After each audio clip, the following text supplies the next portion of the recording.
রাস্তার ডাক নেই, ওরা আমার রাস্তার টোল দেয় না। টোল না দেওয়ার ক্ষেত্রে আমি রাস্তায় গ্যামজাম করি, এটা নিয়ে ওরা আমার উপর রাস্তা আমার সরকারের রাস্তা। উনি এখন রাস্তা দাবি করতেছে টলি চলতে দিবে না, 20,000 টাকা হলে টলি চলবে, না হলে টলি চলবে না। এই বলে টলি উনি আটক করে রাখছে। উনি ওয়ার্ড সেক্রেটারিও, বিএনপির ওয়ার্ড সেক্রেটারি।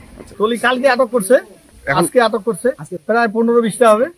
রাস্তা না, এটা ব্রিটিশের রাস্তা, ওনার রাস্তা না, এখন ওয়াবদা কোম্পানির রাস্তা। প্রশাসন 8টার দিক যাইতে বললো, কোথায়? থানায় যাইতে বললো। এই গাড়ি উনি তো বললো চলবে, আর ইনি তো বলতেছে গাড়ি চলবে না।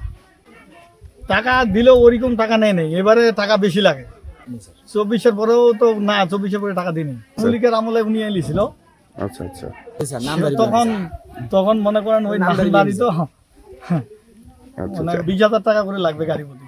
20,000 টাকা করে হইলে টলি চলবে, না হলে টলি চলবে না। এই লোকের জমি আছে না, জমির রাস্তা ওইটা, তার জমি রাস্তা করে দিচ্ছে।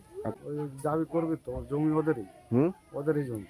আমি 1 বছর পয়লা বৈশাখ থেকে 2025 থেকে 2026 রাস্তার ডাক নেই, ওরা আমার রাস্তার টোল দেয় না। টোল না দেওয়ার ক্ষেত্রে আমি রাস্তায় গ্যামজাম করি, এটা নিয়ে ওরা আমার উপর অভিযোগ করে। এবং আমার প্রাইভেট যে জমির উপর রাস্তা, আমি এই রাস্তা দিয়ে গাড়ি যাইতে দেবো না, মানুষ চলবে, আমার কোনো আপত্তি নেই। এখন প্রতিহিংসা করতেছে ওরা। আমার যদি ওরা আমাকে যদি হাইল করে, তাহলে আমি ওদেরকে হাইল করবো না। প্রাইভেট রাস্তা না, না ইউনিয়ন পরিষদের রাস্তা, রেকর্ডের রাস্তা না, এটা রেকর্ডের রাস্তা। এটার জন্য চাঁদা তুলতেছেন নাকি? না না, অসম্ভব। এটা প্রমাণ যদি তারা আমাকে দিতে পারে আমি চাঁদা তুলি, তাহলে সেক্ষেত্রে ওনা আমার আরো উপরে আমার জন্য ইয়ে